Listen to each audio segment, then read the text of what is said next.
इयम् आकाशवाणी। सम्प्रति वार्ताः श्रूयन्ताम्। प्रवाचकः कृष्णप्रसादोपाध्यायः। आदौ मुख्यवार्ताः। प्रधानमन्त्री नरेन्द्र मोदी अरब देशस्य आधिकारिक द्विदिवसीय यात्रायां जेद्दाह इति नगरं सम्प्राप्तः। तेनोक्तं यत् भारतदेशः सऊदी अरब इति देशेन सह दैर्घकालिकेभ्यः ऐतिहासिकेभ्यश्च सम्बन्धेभ्यः अत्यधिकं महत्त्वं ददातीति। जम्मूकश्मीरे अज्ञात आततायिभिः अद्य मध्याह्ने अनन्तनाग जनपदस्य पहलगाम इति क्षेत्रे पर्यटकानां समूहैकस्मिन् आक्रमणं कृतम्। प्रधानमन्त्रिणा गृहमन्त्री अपि अस्य स्थलस्य निरीक्षणाय निर्दिष्टः। उपराष्ट्रपतिना जगदीप धनखड़ेन उक्तं यत् संसदाख्यं सदनं सर्वोच्चमस्ति। निर्वाचिताः प्रतिनिधयश्च संविधानस्य विषयवस्तूनां निर्धारणे अन्तिमाः स्वामिनः सन्तीति। अमेरिका देशस्य उपराष्ट्रपतिना जेसी वेन्स इत्यनेन प्रोक्तं यत् अमेरिका भारतयोर्मध्ये संयुक्ताः वाणिज्यिक गतिविधयः उभयोर्देशयोः सम्बन्धेषु निर्धारितमस्तीति। अपि च आईपीएल क्रिकेट क्रीडा स्पर्धा मालिकायां लखनऊ सुपर जायंट्स इति दलस्य संघर्षात्मकं साम्मुख्यम् अद्य लखनऊ नगरे दिल्ली कैपिटल्स इति दलेन सह भविष्यति। अथ वार्ताः विस्तरेण।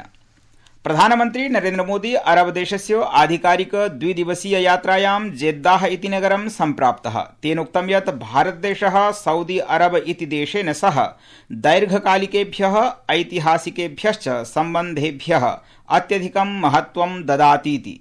जेद्दाह प्रापणानन्तरं श्रीमोदिनः स्वागतं 21 तोपाख्यैः विस्फोटकशस्त्रैः सह जातम्।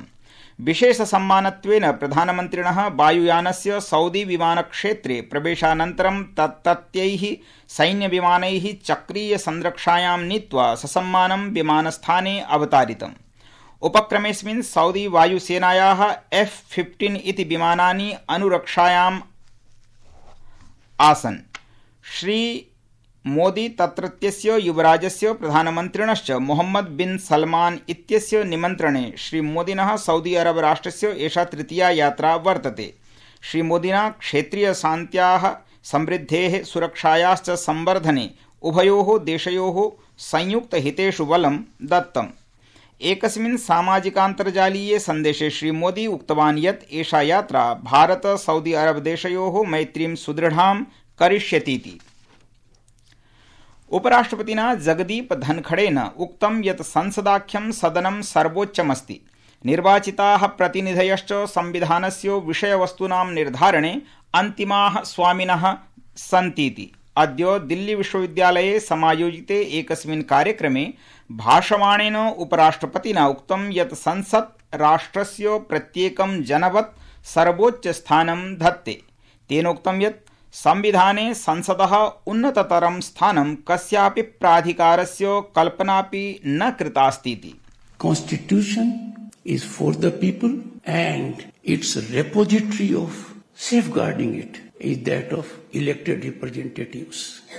They are the ultimate masters as to what constitutional content will be. There is no visualization in Constitution of any authority above Parliament. Parliament is supreme, and that being the situation, let me tell you, it is as supreme as every individual in the country.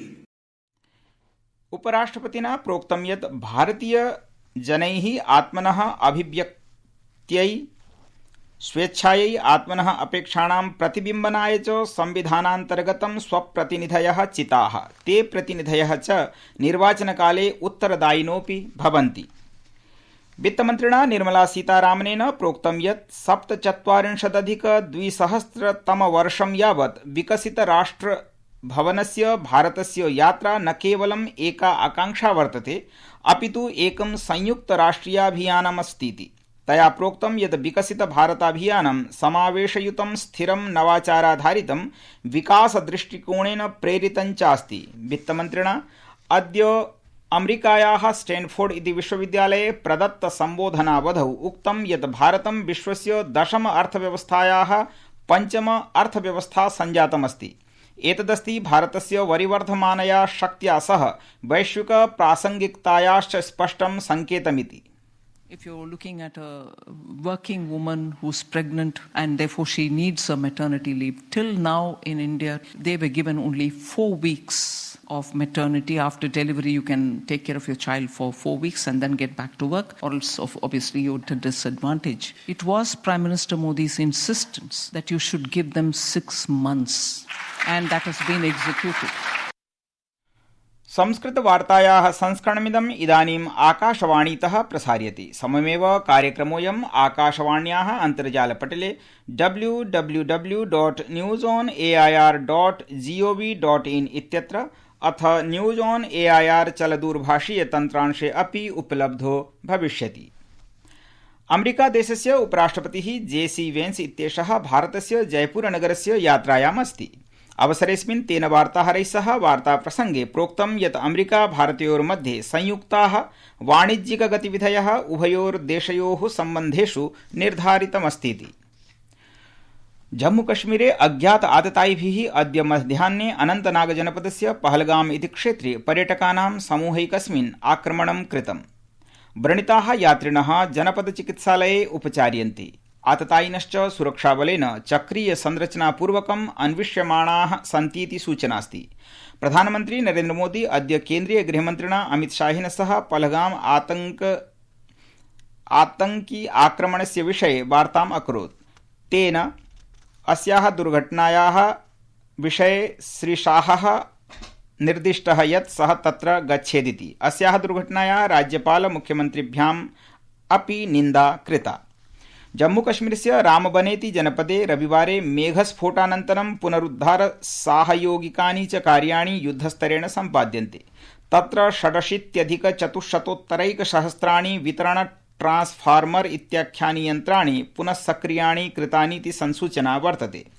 केन्द्रीय मन्त्रिणा डॉ जितेन्द्र सिंहेन अद्य प्रोक्तं यत् सर्वाण्यपि विद्युत वितरण यन्त्राणि सद्यः एव सञ्चालितानि स्युरिति प्रयासो विधीयते। तेनोक्तं यत् श्वस्तनं यावत् राष्ट्रिय राजमार्गोऽपि आंशिकरूपेण सक्रियः भविष्यति। मन्त्रिणा प्रशासनस्य प्रशंसां कुर्वता प्रोक्तं यत् तद्धि सर्वातिप्रतिकूलपरिस्थितावपि सर्वश्रेष्ठप्रदर्शनं कुर्वदस्ति। जम्मूकश्मीरस्य मुख्यमन्त्री उमर अब्दुल्ला जलाप्लावस्य स्थितेः निरीक्षणेन सह आपदुद्धारविषये अधिकारिभिः समं चर्चायै तत्र गच्छन्नस्ति। संघलोकसेवा आयोगेन 24,200 प्राशासनिक सेवा परीक्षायाः अन्तिमपरिणामाः घोषिताः। आयोगेन नियुक्त्यै 9,900 यावत् अभ्यर्थिनाम् अनुशंसा कृता, यस्मिन् 25,700 यावत् पुरुषाः 84,200 महिलाः च सन्ति चिताः। शीर्ष 25 अभ्यर्थिषु 11 महिलाः 14 पुरुषाश्च सन्ति। शीर्ष 5 अभ्यर्थिषु 3 महिलाः 2 पुरुषौ च स्तः। शक्ति दुबे इत्यनया 24,200 वर्षस्य लोकसेवा परीक्षायां प्रथमं स्थानं प्राप्तम्। अवधेयं वर्तते यत् लोकसेवा परीक्षायाः लिखित परीक्षा गतवर्षस्य सितंबर मासे संघ लोकसेवा आयोगेन आयोजिता। तदनन्तरम् अस्मिन् वर्षे जनवरीतः अप्रैल मासं यावत् व्यक्तित्व परीक्षायै साक्षात्काराः च अभवन्। अस्यां प्रतिष्ठितपरीक्षायां 4th स्थानं प्राप्तवत्या मार्गी चिराग साह इत्यनया प्रोक्तं यत् सा सन्नद्धतायै प्रायशः 10 होरात्मकमध्ययनं करोति स्म। तया चोक्तं यत् सेवा प्रापणानन्तरं सा महिला सशक्तीकरणाय शिक्षाक्षेत्रे च विशेषकार्यं करिष्यतीति। अन्येन चैकेन सफलार्थिनापि आकाशवाण्या सह संवादो विहितः। केन्द्रीय विद्युदावास नगरीय कार्याणां मन्त्री मनोहर लाल खट्टरः परस्पर हितानां प्रमुख विद्युत क्षेत्रीय परियोजनासु चर्चायै द्वयोः राष्ट्रयोः द्विपक्षीय सहकार्यं सुदृढं कर्तुं च नेपालदेशस्य द्विदिवसीय आधिकारिक यात्रायाम् अस्ति। आईपीएल क्रिकेट क्रीडा स्पर्धामालिकायां लखनऊ सुपर जायंट्स दलस्य संघर्षात्मकं साम्मुख्यम् अद्य सायं 7:30 लखनऊ नगरे दिल्ली कैपिटल्स इति दलेन सह भविष्यति। अवधेयं वर्तते यत् दिल्ली कैपिटल्स दलम् अंकतालिकायां द्वितीये स्थाने अस्ति इति वार्ताः।